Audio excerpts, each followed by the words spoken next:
Fridtjof Schuon, Racines de la condition humaine. Chapitre Traces de l'être, preuve de Dieu. Selon les théologies, les choses créées fournissent une preuve de Dieu. À partir des créatures, on conclut à l'existence d'un créateur.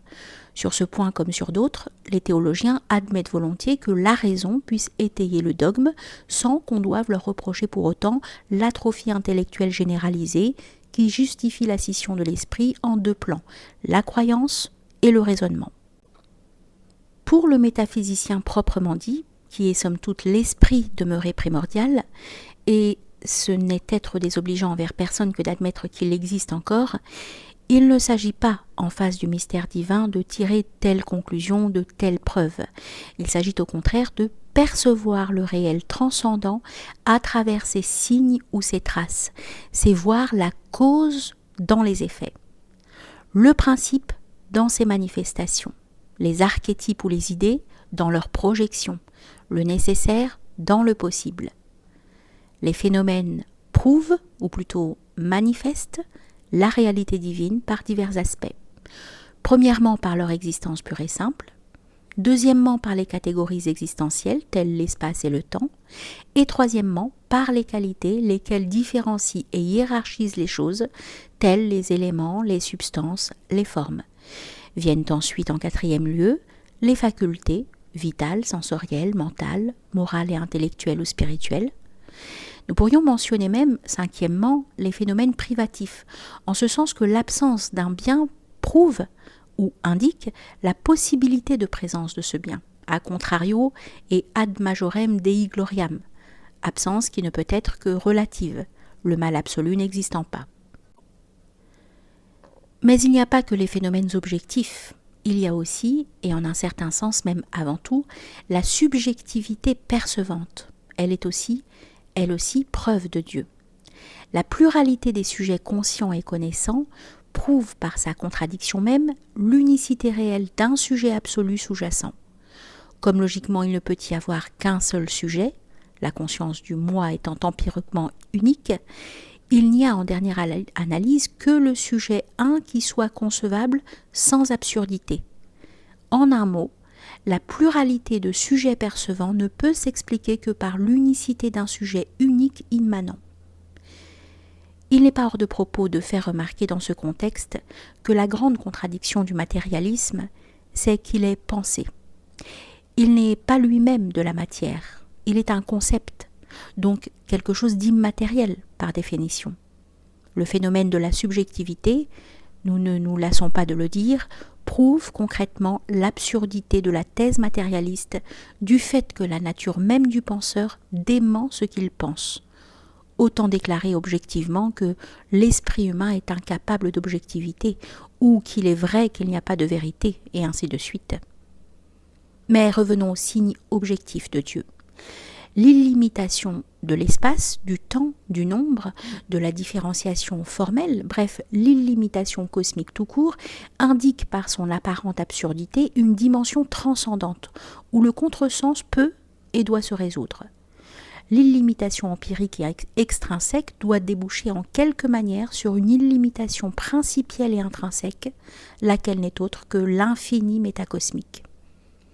D'une façon analogue à ce qui a lieu pour la subjectivité, l'illimitation des conditions spatiales et temporelles ne peut s'expliquer que par l'immanence d'une infinitude principe, dont ces conditions sont des projections contingentes et apparemment contradictoires, puisqu'elles dépeignent l'infini par et dans le fini.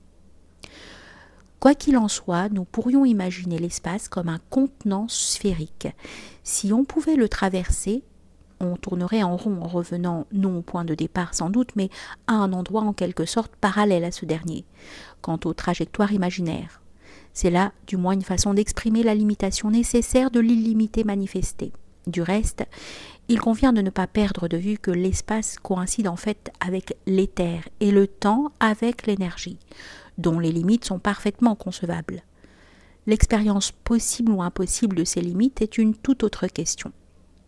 Dans le même ordre d'idées, nous dirons qu'il y a quelque chose de mystérieux et de sacré dans le point, l'instant, l'unité, la sphère. Ce sont autant d'ouvertures vers des prototypes divins, à savoir le centre, le présent, l'un, le parfait, d'où leur portée, pour ainsi dire, sacramentelle. Les signes divins, les preuves de Dieu, sont dans la structure même du monde et des choses. Donc notre esprit perçoit intellectivement et par conséquent intuitivement l'infini ou la potentialité dans l'espace et le temps. L'absolu ou l'être nécessaire dans l'existence des choses, la perfection ou le bien dans la qualité et les facultés, et le suprême soi dans le prodige de la subjectivité percevante. Au demeurant, l'importance de l'argument nous autorise à le répéter, le phénomène d'un moi empiriquement unique, mais en fait multiple, est tellement contradictoire. Pourquoi est-ce moi qui suis moi? Pourquoi l'autre est-il un autre? Qu'il débouche forcément, pour qui est sensible à l'essence des choses, sur l'intuition éblouissante du sujet absolu, dont l'unicité à la fois transcendante et immanente est sans équivoque. À rigoureusement parler, le monde est un tissu de théophanie. Il ne saurait rien être d'autre sous peine d'inexistence, car exister, c'est exprimer l'être, en soi ou dans ses potentialités. Ces théophanies, ces traces divines, sont plus ou moins indirectes, puisqu'elles ne sont pas surnaturelles. On pourrait objecter que dans ce cas le terme théophanie est abusif, mais nous l'employons pour marquer la nature la plus profonde de l'existence et de ses modalités. Donc toutes les théophanies naturelles sont indirectes, mais cette réserve ne saurait empêcher qu'elles puissent l'être plus ou moins, comme le prouve par exemple, dans l'ordre humain, la distinction entre le sacré et le profane. En dehors de cet ordre, cette distinction subsiste sous des modes appropriés, c'est-à-dire qu'il y a dans la nature des phénomènes qui relèvent analogiquement du sacré et d'autres qui demeurent étrangers à cette excellence, comme il y a des choses ou des créatures qui y sont nobles et d'autres qui ne le sont pas. Mais même celles-ci, et nous l'avons suggéré plus haut, ont un caractère théophanique sous le rapport du prodige de l'existence ou sous celui de qualité très générale. Aussi des ethnies très contemplatives, telles les hindous et certains indiens d'Amérique, ont-ils une tendance à l'adoration universelle, à rendre hommage aux traces divines même dans les choses modestes, ce qui est un aspect de cette vertu pneumatique et primordiale qu'est le sens du sacré. En percevant un signe preuve du principe divin, l'esprit contemplatif a deux réactions spontanées, à savoir l'essentialisation et l'intériorisation. La première étant objective et la seconde subjective. Par la première, l'homme voit dans le signe ou dans la qualité ce qui est essentiel, l'intention divine si l'on veut, tandis que par la seconde, il trouve le signe ou la qualité dans sa propre âme. D'une part, tout est pur pour celui qui est pur, et d'autre part, le royaume de Dieu est au-dedans de vous. La première réaction se réfère à la tendance La première réaction se réfère à la transcendance et la seconde à l'immanence, bien que la transcendance concerne également ce que nous portons en nous-mêmes et que l'immanence existe aussi en dehors de nous. Donc, nous vivons dans un tissu de théophanie dont nous faisons partie. Exister, c'est être un symbole. La sagesse, c'est percer le symbolisme des choses. Et peut-être devrions-nous rappeler ici la distinction entre un symbolisme qui est direct, concret et évident, et un autre qui, tout en étant traditionnel, est indirect et plus ou moins arbitraire sous le rapport de l'adéquation formelle que précisément il n'envisage pas.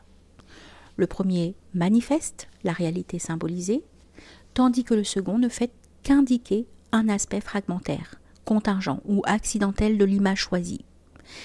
À un tout autre point de vue, nous dirons que le culte des symboles doit obéir à des règles sacramentelles. Adorer le soleil à la place de Dieu est une chose, avoir conscience de son émanation spirituelle et savoir s'en imprégner rituellement en est une autre. La contemplativité qui permet de percevoir dans une chose créée une trace de Dieu présuppose essentiellement le sens des formes et des propriétés, c'est-à-dire que l'homme doit voir spontanément non seulement qu'une chose est belle et significative, mais aussi pourquoi elle l'est. Et ce pourquoi coïncide avec la vision concrète de l'archétype céleste ou de l'aspect divin.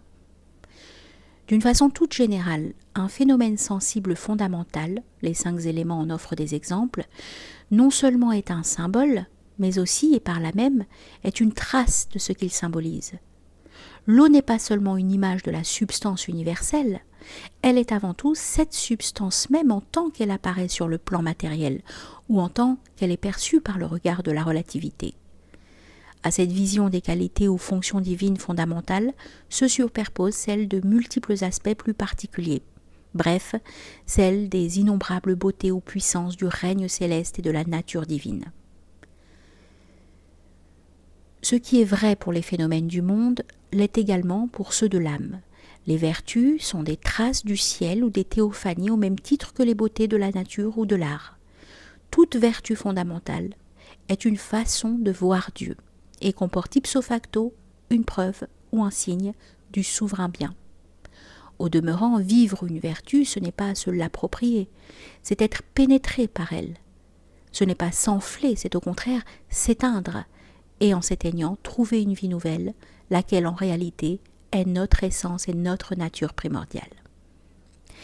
Et ceci est fondamental. Dire que le monde est la manifestation du principe, c'est dire que le monde est le principe manifesté. C'est le distinguo entre la transcendance et l'immanence. Sous le premier rapport, il y a discontinuité rigoureuse. Sous le second, il y a une sorte de continuité, laquelle ne saurait toutefois abolir la discontinuité. L'immanence ne saurait infirmer la transcendance, pas plus que celle-ci ne peut empêcher celle-là. Au point de vue de leur coïncidence, il n'y a plus de problème puisque intrinsèquement le principe n'est ni transcendant ni immanent.